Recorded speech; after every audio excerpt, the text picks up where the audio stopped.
Hello there everyone, welcome to a new playthrough. This time we are playing Galaxy Force 2, another rail shooter in the style of Space Harrier, Super Thunderblade, yada yada yada yada. It's taken me a little while to kind of gather some information about the game, kind of figure out what we need to do, where we need to be at for the end of every level, but I think I've figured it out, so we are ready to go. But before we press start and get into the game proper, we are going to be needing to make some changes in the options. Music test and sound test we can ignore, but the energy timer we are going to put on easy. Sealed strength we are also going to be putting on, we're going to keep on strong. I'm sorry. Game difficulty we can keep the same. Direction, of course this depends on whether you like inverted controls or not. They are automatically inverted, but I prefer to have them so that when I press up it goes up, press down it goes down. It's not quite how it works in the real world, but it's just how I find it easier to play these games. And finally we are going to change the control situation from control type A, the default, to control type B. The only thing that changes is which button speeds you up and which one slows you down. We're not actually going to be touching the brake at all in the entire game, but I do find it easier for speed up to be on A, which I've marked to X on my DualSense controller. But with that, we can begin the game in the world of Junos. We are in a spaceship called a Quasar, facing off against the invaders of the solar system, called the Fourth Empire.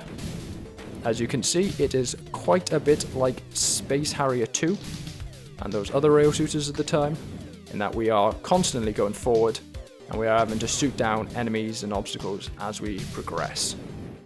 Now, this one is... where would I place it so far? I'd say definitely better than Super Thunderblade. Maybe not quite as smooth as Space Harrier 2. You are permanently, on this control scheme, firing out attacks, your basic shots, but they are so pathetically weak as to be completely useless. So in reality, what's actually doing anything are the attacks done using B, which are your missiles. And they're what you're seeing when we get those big targeting reticles over enemies. That's them being targeted by our missiles. Once we get through some of the level, we go into an enemy fortress. This first level only has one, but later ones will have more. And the entire time we're doing this, we're trying to keep our energy as high as possible, and we are trying to keep our shield intact. And we're going to try and destroy as many enemies as possible because that increases our energy bonus at the end of the level. That gives us more energy to go into the next level with. We want more than 1,000 in these early levels. There are 6 in the game. We want more than 1,000 in every level. And we want to try and keep, for as long as possible, our shield up, because once we lose it, we do not regain it for the rest of the game. And we take greater degrees of energy loss from attacks and from running into walls and floors. So we want to hit this guy, and once we do, we're going to see how many points we get. If it is under 1,000, we reset, because we cannot be affording to lose that much energy right at the start of the game. 995 is just about good enough, I reckon. We're going to pause it there.